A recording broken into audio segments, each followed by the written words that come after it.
윈도우 11 나온 지 얼마 됐다고? 10이 종료된다고? 참네. 새로운 것에 도전하는 것을 굉장히 좋아하기 때문에 벌써 4년 지났다고? 안녕하세요, 이쌤입니다. 우리에게 너무 익숙했던 윈도우 10의 마지막이 다가오고 있습니다. 알고 보면 윈도우 10이 출시된 지 꽤 오래됐더라고요. 출시일을 보잖아요. 2015년 7월 29일에 출시된 윈도우 10, 그리고 후속작은 2021년 10월 4일에 윈도우 11이 출시했죠. 그래서 오늘 알려드릴 중요한 소식이 뭐냐면, 이제는 구형이 되어버린 윈도우 10, 요게 2025년 10월 14일 기점으로 보안 업데이트가 지원 종료될 예정이기 때문에 윈도우 11을 어떻게 업데이트를 해야 되는지, 그리고 윈도우를 우리가 초기에 세팅을 하고 난다면 뭐 필수 프로그램, 또 이제 꿀팁이 무엇이 있는지 간단하게 오늘 알려드리려고 합니다. 우리같이 전자기기 좋아하는 사람들은 윈도우 11이 나올 때부터 이제 쓰고 있었거든요. 근데 생각보다 찾아보면 윈도우 10을 아직까지 사용하고 계신 분들이 되게 많더라고요. 지난번 해킹 관련된 영상에서도 제가 언급을 한번 하기도 했었는데, 그 보안 업데이트가 엄청 중요해서 이게 중단될 예정이라 웬만하면 윈도우 11으로 업데이트 하시는 것을 추천드립니다. 제가 궁금해서 자료를 한번 찾아봤거든요. 2025년 6월 1일 기준으로 보니까 확실히 윈도우 11이 출시된 지 꽤 시간이 많이 지났다 보니까 점유율도 점차 올라가고 있었습니다. 전 세계적으로 보자면 윈도우 10이 53% 정도의 점유율을 갖고 있고 윈도우 11이 44% 정도 가까이 되었어요. 자료를 보면 이제 여러 가지 이제 국가별로도 나와 있거든요. 유독 한국이 조금 이제 보수적이라서 그런지 윈도우 10 사용 비율이 조금 높고, 나머지는 윈도우 11의 비율이 점점 더 높아져 가고 있더라고요. 특히 북미나 영국, 의외로 일본도 윈도우 11의 점유율이 더 높더라고요. 그래서 왜 업데이트를 지금 꼭 해야 되냐? 뭐 일단 간단하죠. 2025년 10월 14일부터 보안 업데이트를 지원하지 않다 보니까 해킹의 위험에 있다는 것이 가장 큰 문제이기 때문에 업데이트를 추천하는 거예요. 지금 또 보잖아요. 윈도우 11으로 업데이트했을 때 사고 발생률이 62% 감소, 펌웨어 공격이 3배 줄어들면서 안정성이 향상되었다는 걸 보면 최신 업데이트를 하는 것이 더 좋다는 것을 알 수 있죠. 보안 기능 업데이트가 안 되다 보니까 뭐 해킹 위험, 은행이나 공공기관 사이트 접속이 안 될 수도 있어요. 뭐 최신 프로그램이나 새로운 버전의 게임 설치가 안 될 수도 있고요. 최근에 또 해킹이나 여러 가지 사건들이 많잖아요. 그만큼 정보가 고도화되어 가면서 해킹 수법도 발전하고 있고, 이에 따라 OS 단에서도 많이 막으려고 노력하고 있죠. 이제 실제 구형 OS 사용자에게서 큰 피해를 입은 사례도 종종 발견할 수 있었죠. 사실 보안이야 뭐 우리가 해킹을 당하면 그때서야 이제 크게 체감이 되거든요. 가장 많이 윈도우 11을 쓰는 이유가 뭐냐면, 일단 이제 최신 CPU나 그래픽카드를 구입하시는 분들은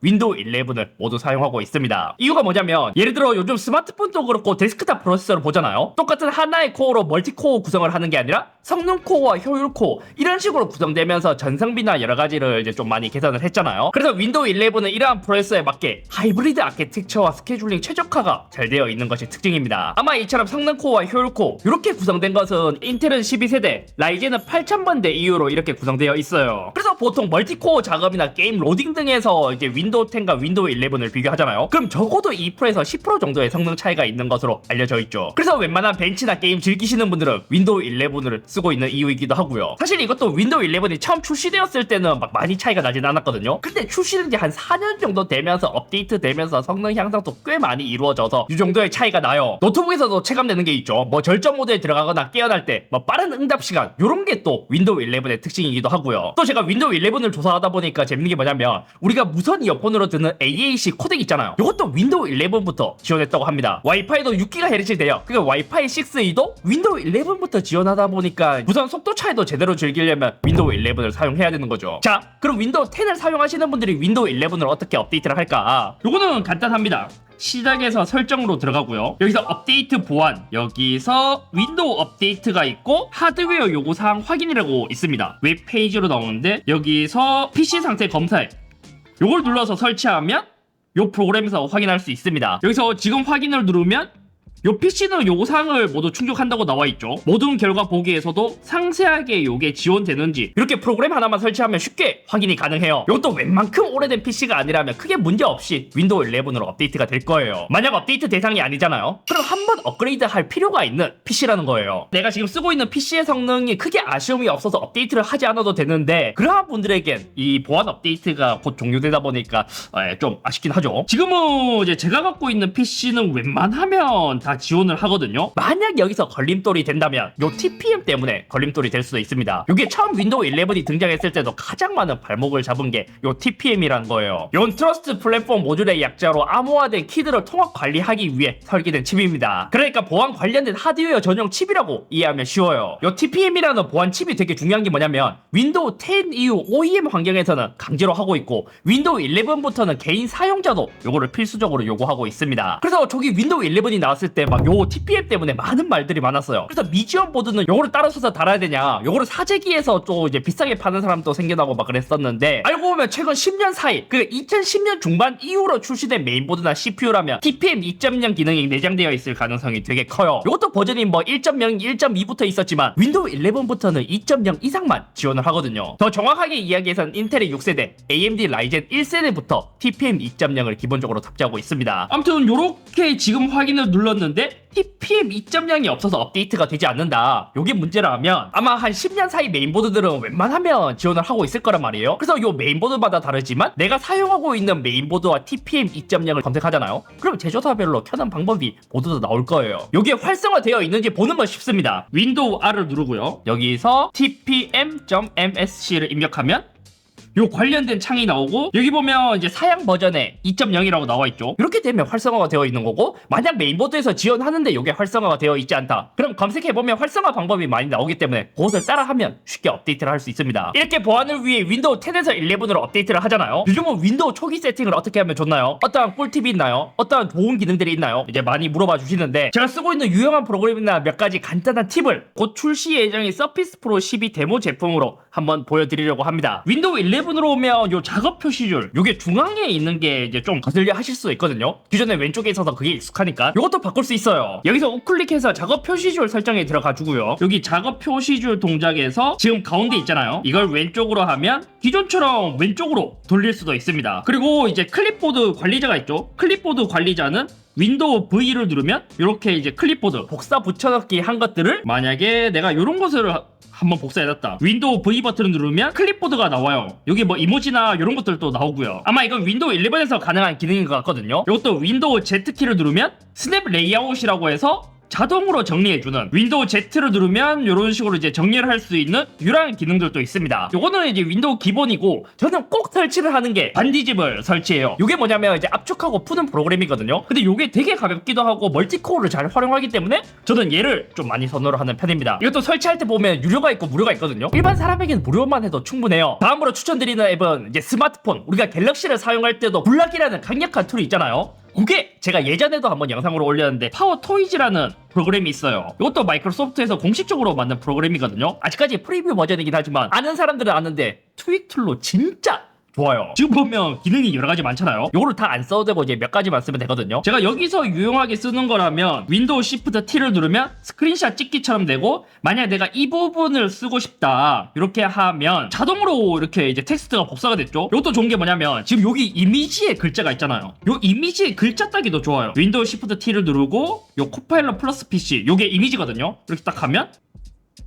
자, 이렇게 그냥 복사가 됐죠. 이렇게 글자라면 사진이라도 모두 복사가 되는 이러한 기능도 되게 좋습니다. 디자이너들이 좋아할 만한 기능은 윈도우 Shift C를 누르잖아요. 그러면 컬러 피커라고 이렇게 색 컬러를 추출할 수 있는 기능이 있고요. 윈도우 컨트롤 Shift M을 누르면 이 자체에서 픽셀 눈금자를 이렇게 또 추출할 수 있습니다. 이거는 디자이너분들이 되게 많이 선호하는 기능이에요. 이것도 윈도우 11에서 새롭게 생긴 기능입니다. 만약 내가 창을 들고 위로 이렇게 가잖아요. 그럼 이렇게 창 분할을 쉽게 할 수 있는데, 파워 토이즈를 설치하면 이제 Shift 키를 누르고 이렇게 하면 이렇게도 가능합니다. 이렇게 쉽게 이제 3분할로도 할 수 있고, 여기 이제 펜시 존이 있거든요. 요거를 이용하면 다양하게 레이아웃을 편집해서 내 마음대로 커스텀도 가능해요. 키보드 매니저에서 키 매핑도 내 마음대로 커스텀도 가능하고요. 저는 여기서 또 좋은 게 뭐냐면 이제 검색기를 저는 좀 좋아하거든요. 예를 들어 내가 프로그램을 뭘 켜려고 해요. 그러면 시작을 누르고 여기서 켜거나 뭐 모드를 눌러서 이렇게 이제 검색을 해야 되잖아요. 근데 이것도 파워 토이즈가 있으면 Alt 스페이스에 누르면 이렇게 이제 빠른 검색창이 나와요. 내 신분증을 찾아야 돼. 신분증. 이렇게 검색하면 바로 어디 있는지 찾을 수 있게 이렇게 나와주는 기능도 있고, 예를 들어 계산기 이런 것도 그냥 빠르게 내가 입력해서 켤 수 있는, 이것도 되게 좋습니다. 파일 검색이라든지 여기서 3+3 결과값이 뭔지 여기서도 바로 나오고요. 예전부터 많이 쓰신 분들은 에브리싱이라고 요 검색 프로그램이 되게 좋아서 많이 쓰시거든요. 이것도 좋은 게 뭐냐면 제가 아까 신분증을 검색했잖아요. 신분증이라고 다 치기 전에 신까지만 쳐도 그냥 바로바로 검색이 되게 빠르기 때문에 에브리싱을 많이 사용하시거든요. 요것도 이제 알트 스페이스에 넣을 수 있습니다. 파워 토이즈 런으로 들어가면 플러그인이 있거든요. 요 플러그인에서 이제 에브리싱 또 여기에 넣을 수 있습니다. 이렇게 하면 바로 그냥 에브리싱으로 검색이 돼요. 또 그것도 있어요. 이렇게 윈도우를 새롭게 설치하잖아요. 백신은 어떤 걸 설치해야 되나요? 라고 묻는데 백신은 윈도우 11까지 와서는 굳이 백신을 따로 설치할 필요는 없어요. 왜냐면 이제는 기본 윈도우 디펜더 기능이 워낙 좋아졌기 때문에 굳이 설치할 필요가 없게 된 것이죠. 요 윈도우 보안에 들어가면 이런 식으로 나오죠. 자동으로 OS 자체에서 백신 기능이 돌아가고 있는 거예요. 이것도 이제 테스트를 보면 대부분 상위권을 차지할 만큼 개인용 윈도우 테스트에서는 상당히 좋기 때문에 굳이 이제는 백신을 설치할 필요가 없다. 만약 여기서 이제 다른 백신을 설치하잖아요. 그럼 기본적으로 윈도우 디펜더는 자동으로 비활성화 됩니다. 이게 왜 그러냐면 예전부터 그랬다시피 백신이 여러 개가 설치되잖아요. 그럼 중복이 돼서 충돌이 나거든요. 그래서 오히려 너무 많은 백신이 설치되게 된다면 이제 보안에 더 취약할 수 있기 때문에 자동으로 비활성화가 되는 것이죠. 만약 내가 설치를 꼭 해야 된다, 약간 좀 이제 트릭 필요하다, 그러면 마이크로소프트에서 만든 저는 기본적인 PC 매니저의 설치를 요거를 추천드립니다. 이제 PC 향상을 위해서 뭐 부스트나 아니면 여기서도 이제 보안에 가면 실시간으로 바로 빠른 검사를 할 수 있는 이런 이제 바로가기 탭도 있고요. 뭐 윈도우 업데이트라든지 작업 표시줄, 기본의 복원, 뭐 저장소 관리, 심층 제거 이런 것도 있고 뭐 여러 가지를 사용할 수 있는데 기본적인 트윅으로는 되게 좋았습니다. 가끔 내가 이제 PC를 사용하면서 이제 좀 느려져요. 그러면 이걸 어떻게 트윅을 해야 되지? 이럴 때 불화 제거기 있잖아요. 불화 제거기가 한 번씩 이제 PC가 느려졌을 때 쓰면 이것도 되게 유용한 프로그램입니다. 저는 이 정도만 해서 기본 세팅에서 사용하고 있습니다. 마지막으로 이제 구형 PC가 되어서 새롭게 PC를 구입하시는 분들은 또 이제 마이크로소프트에서 요즘은 이제 코파일럿 플러스 PC라고 해서 이게 뭐냐면 요즘은 AI가 많이 강조되고 있잖아요. 요 AI 연산을 위해서 마이크로소프트가 최소로 이제 정한 기준치가 있습니다. 그러니까 최소 40 탑스 이상의 NPU 성능을 요구하는 PC를 코파일럿 플러스 PC라고 정의하고 있습니다. 또 코파일럿 플러스 PC들은 키보드에 코파일럿 버튼이 기본적으로 탑재되어 있습니다. 저희 MD님께서 여러 가지를 정리할 때 되게 유용하게 쓰시더라고요. 사실 뭐 이제 이제 코파일럿 플러스 PC는 아직까지 많이 발전한 단계가 아니거든요. 근데 요것도 이제 윈도우가 계속 업데이트가 되면서 새로운 기능들이 추가되고 있으니까 요것도 한번 써보시는 것도 추천드립니다. 그리고 요 이제 코파일럿 플러스 PC는 네이버, 쿠팡, 하이마트, 삼성 스토어에서 행사도 진행하고 있다 하고요. 오늘 내용을 모두 종합해보자면 2025년 10월 14일부터 윈도우 10 보안 업데이트가 종료될 예정이니까 미리미리 윈도우 11으로 업데이트 하시는 것을 추천드립니다. 윈도우 11에서는 최신 플러스 기준으로 성능 향상폭이 더 있으니까 더 만족하실 거예요. 아무튼 오늘 여기까지며 처음엔 디자인이 많이 바뀌고 이것저것 통합이 되기 때문에 어색할 수도 있거든요. 근데 이런 것도 일주일 쓰면 다 적응을 해요. 보안이라는 게 항상 그렇잖아요. 내가 털리기 전까지는 인지하지 못하다가 털리면 그때서야 보안을 인지하게 됐는데 사실 내가 진짜 모를 정도로 업데이트를 계속하면서 그냥 보안이 알아서 계속 지켜주는 게 가장 좋은 것 같습니다. 우리도 윈도우 10으로만 사다가 윈도우 11 최근에 샀네.